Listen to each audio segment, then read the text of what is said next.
coming. We're here with Coulanges. Getting ready to talk about that Boston basketball, baby. Celtics sweep the Nets. Did anyone expect that coming? Did you expect that coming? I didn't. I'm going to be totally honest with you. Well, first and foremost, thank you for having me, Troy, on your show, on your platform. It's a pleasure and an honor. I know me and you have been going back and forth with the Basketball Network, and what you're doing is amazing. So continue doing what you're doing, and I love to see people strive in this podcasting business. So I can't thank you enough for having me on your show. Hey, man, I really appreciate that. It's an honor, honestly. Love you, man. Love you too, bro. So going into this series, I'll be totally honest with you. Even in the season, I didn't like what was going on, and you're in my group, and you see what goes on there. Yeah, the sports hit list. Such a shout out to the sports hit list by the fans, for the fans. So all season, even in the beginning of the season, I didn't have a great taste, and I felt like they didn't do any moves, and they started off pretty terribly, and I honestly gave up. My friends call me, I self-proclaimed I'm the president of the Celtic Nation New York division. That's my title. Okay. Yeah, I'm the president of the New York division, because it's crazy to have a Celtics fan who lives in New York, because Boston and New York hate each other. But I gave up on the season, and when they turned it around, I apologized, because they started playing great. And I never said Ime was a bad coach, because I always have a rule with coaches.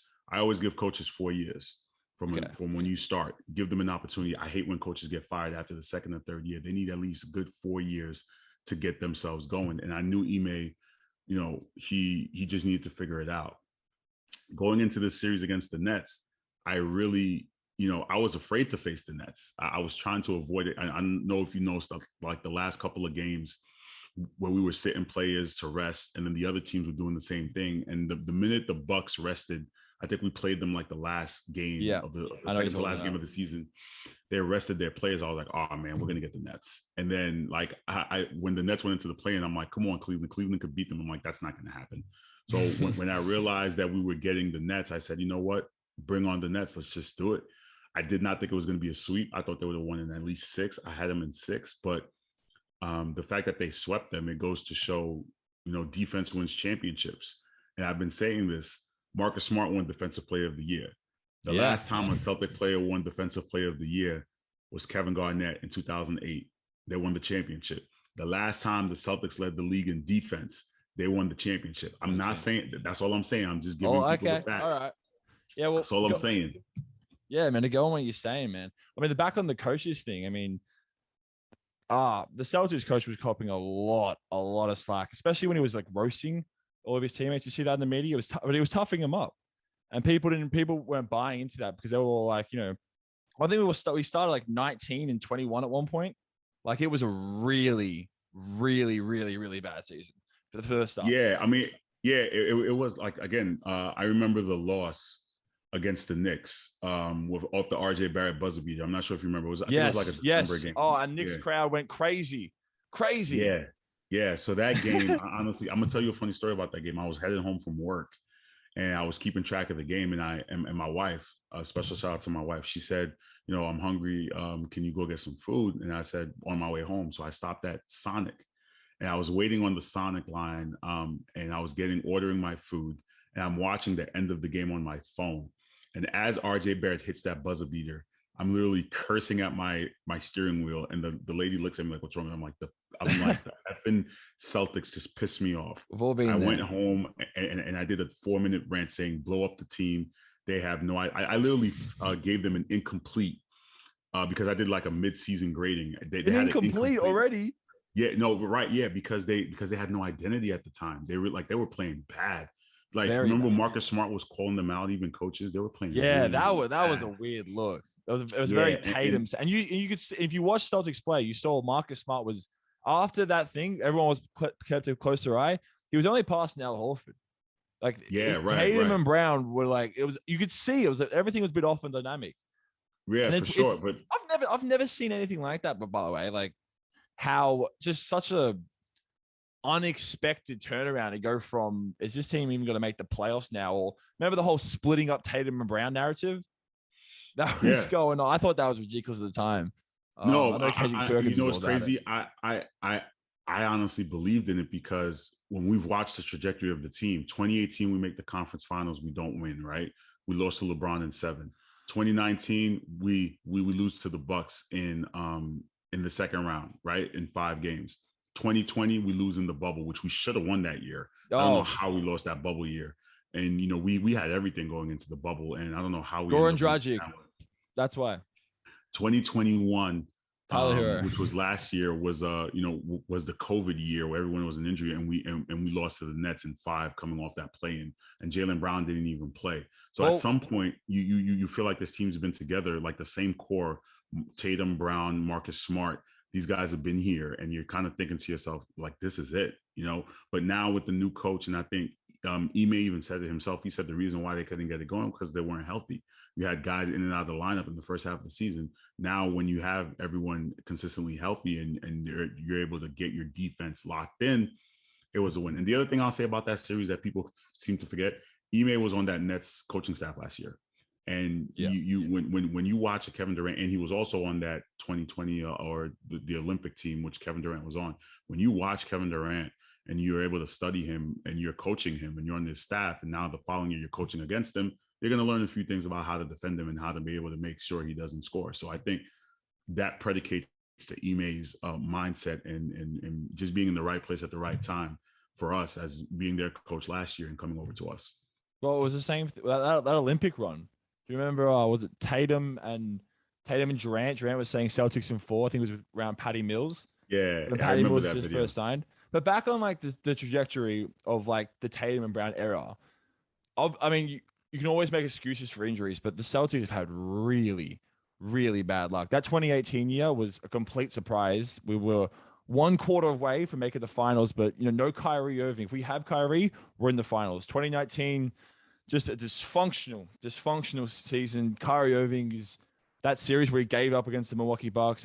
No one was having fun that year. That was just a write-off. What was it, 2020? Gordon Hayward was coming in and out. Everyone from the Miami Heat turned into superstars for one series. We had Kemba Walker too that year, yeah. Yeah, no Kemba Walker. And you can see as the older veterans, well, not veterans, but Hayward and Kemba were coming in and out of the lineup, or Tatum and Brown were like just projectiling. You could see the dynamic of the team was starting to shift more and more because whose team was it? Who's taking the last shots? And everyone was being a little bit too selfless. I mean, that was kind of the opposite of the reason for the first part of this season. Like Tatum was just, I don't want to say they were too selfish, but we knew Tatum had to be the guy. We knew he was the most skilled guy. We love Jaylen Brown. Jaylen Brown, I think, had more of the alpha in him, but Tatum was, he was just taking way too many shots, and it was becoming too Tatum centric. I think he still missed the most shots this season. I don't know if he ended the season that way, but he was winning by a wide margin. But you know what? This series against the Nets, I've watched Tatum. I've watched a lot of his games. I didn't know how good of a defender he was.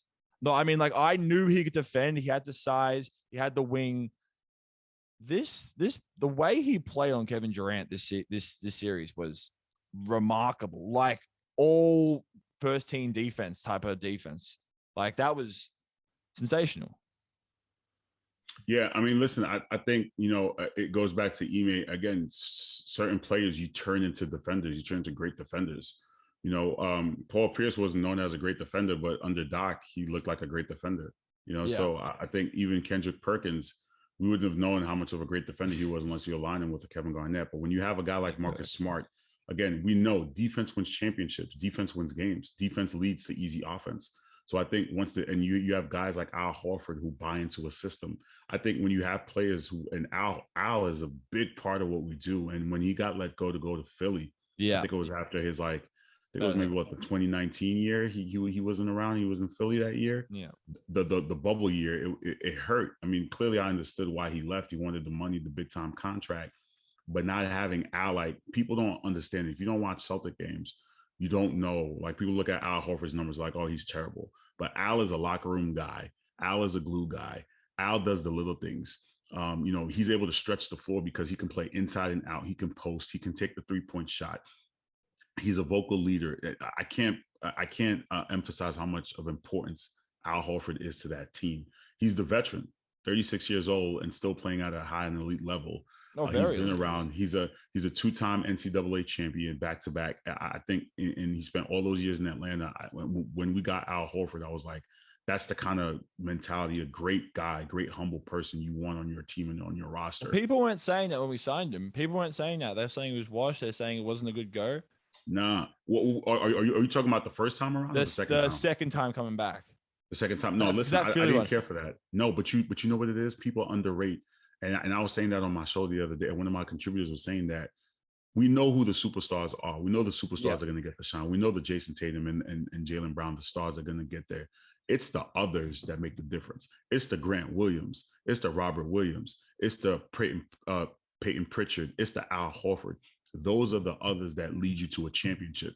You look at the history of NBA, and you know history of NBA. When you look at a championship team, we know great championship team. You look at, let's say, the Heatles, right? When LeBron was on his run with Miami. Yeah. You had your Bosh, your Chris, your D Wade and LeBron. We knew that.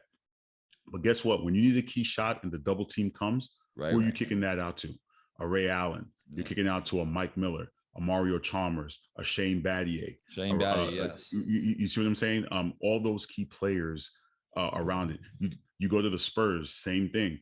You have your Manu Ginobili, Tim Duncan, and Tony Parker. But the others, you look at a Robert Horry, you look at a Bruce Bowen, Steven Jackson, just guys that you know you can go to in the clutch situation to make a shot, to make a defensive stop. I think Tatum buys into a system because when you surround yourself with players who play defense and who play hard, you're just gonna buy into the system. Again, no one knew how much of a great defender he was, and I think again the other part of that's helping his game is he's just not taking shot. Like one of my biggest gripes with Tatum early on is he'll go ISO and he'll have a turnover. Like easily, like he used to do that. He doesn't do it as much, but when you watch Tatum, like he'll do his step, he will dribble, and then the ball will bounce off his foot. Too much dribbling, or he'll drive the lane and the ball goes out of bounds. Like he hasn't done, like he doesn't do that as often as he used to, because again, he's learning and buying to a system. Like I said, playing for Brad Stevens and playing for Ime are two different situations. Oh yeah, clearly, and you need those glue guys. I mean, I think one of the reasons, I think the biggest fact to just demonstrate how bad the Celtics season was at the beginning, I really believe is I think Al Horford was the best passer.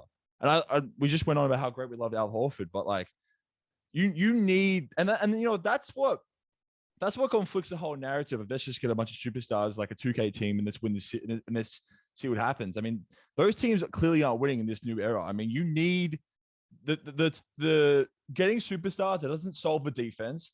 That doesn't solve the chemistry. That doesn't solve the hard work. I was watching Steph Curry play the other day, and he does this amazing thing.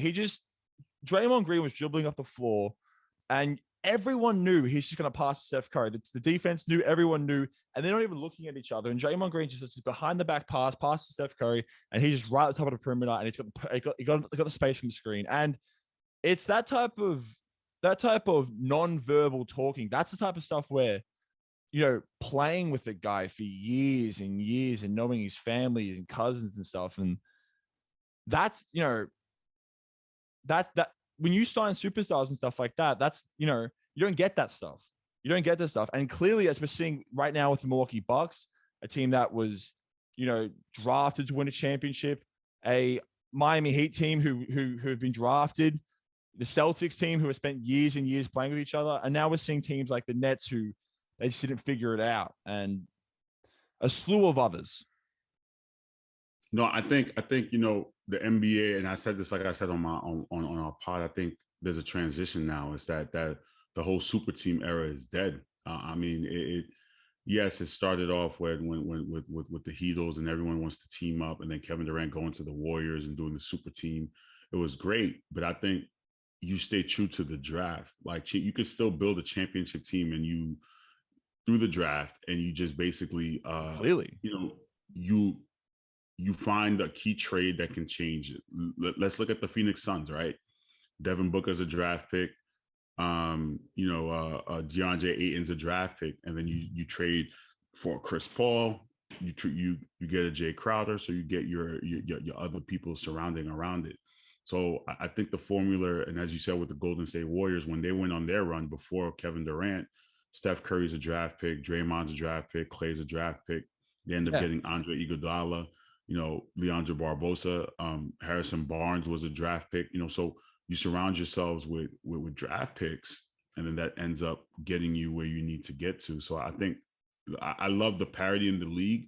Honestly, you really can't predict and say, well, this team is going to win it this year, and everyone's going to make their predictions. But I love the fact that it's still undecided, and you have the top 8 left. So I'm excited to see what happens next. Yeah. We're gonna have to wrap this up quickly. Bucks Celtics predictions. What's your go? I mean, listen, I got us in 6. Really? I always go 6, and here's why. I think, Chris Middleton being out, I always say there are 2 keys to a championship, and everyone knows it. It's health and matchups. Honestly, that's what a championship comes down to. You have to stay the course of. Part of an NBA team is staying healthy. Best ability is availability. So not having Chris Middleton really hurts. He's their, I guess, closer, as people like to say. I mean, it's nothing to take away from Giannis. I think Giannis. I love that. Yeah. I think Giannis is. He's there. He's got a seat at the table. I think, Giannis, after last year's finals run, 2-time MVP, NBA champion, NBA Finals MVP, Defensive Player of the Year, all before the age of 30. I think I gave Giannis his flowers last year. I don't think he doesn't need to accomplish anything else. He's already a Hall of Famer in my eyes. But he's trying to prove himself and legitimize himself as the best player in the league. This series will determine that. Can he carry the team without having his wing in, Chris Middleton there to help him? So I think because we have we have more of an all-around team players, and we're coming off that big series against the Nets. And it'd be difficult for me to pick against our team. So as I always say, man, listen, I don't know if you can see my logo right there. You know what it is. You know my vibe, man. It's always Celtics. Green is in my blood, so it'd be hard for me to predict against them. The fact that we're 12 wins away from a championship, I taste it. So 12 wins. All right. Love chatting with you, man. Before we go, do you want to give a shout out to Sports Hit List Group? Tell me what it's about. Yes, listen, please. Thank you to my Sports Hit List contributors and everyone back at the Sports Hit List. By the fans and for the fans, you could join our Facebook group. We have 1.3K members right now. Like us on Facebook. We have over 8,000 likes on that platform and 8,000 followers. You could tap us in on Instagram, Sports HL. We have 2,000 followers there. Follow us on that platform. We're also on Twitch. We're also on YouTube, 600 subscribers there. So follow us on YouTube. We have a website coming soon this summer. We're looking forward to building that. And we have 11 shows that go on from Sunday to Thursday. So if you want some baseball content, busy man. Yeah, we want football content. You want non-sports related content. You can find anything you need on the Sports Hit List streets. The schedule is posted on our Facebook page. You'll see the background, let you know what time the shows air. And now for the NBA, since the NBA playoffs kicked off, we do late night post games during the playoff season. So we just finished up the NFL draft show yesterday. So I can't thank my contributors enough for helping me push, in this podcasting world. They're awesome. We do pro wrestling shows as well. We have hockey. So we try to give a little bit of everything for the fans out there, just to give them some content to keep them interested. So awesome. Yeah, find us. You heard it here first, man. Go check them out. All right, man. Lovely talking to you. Same here, bro. Thank you so much for doing this. I definitely appreciate, and I'd love to do it again. Oh, good, man. My honor. Cheers.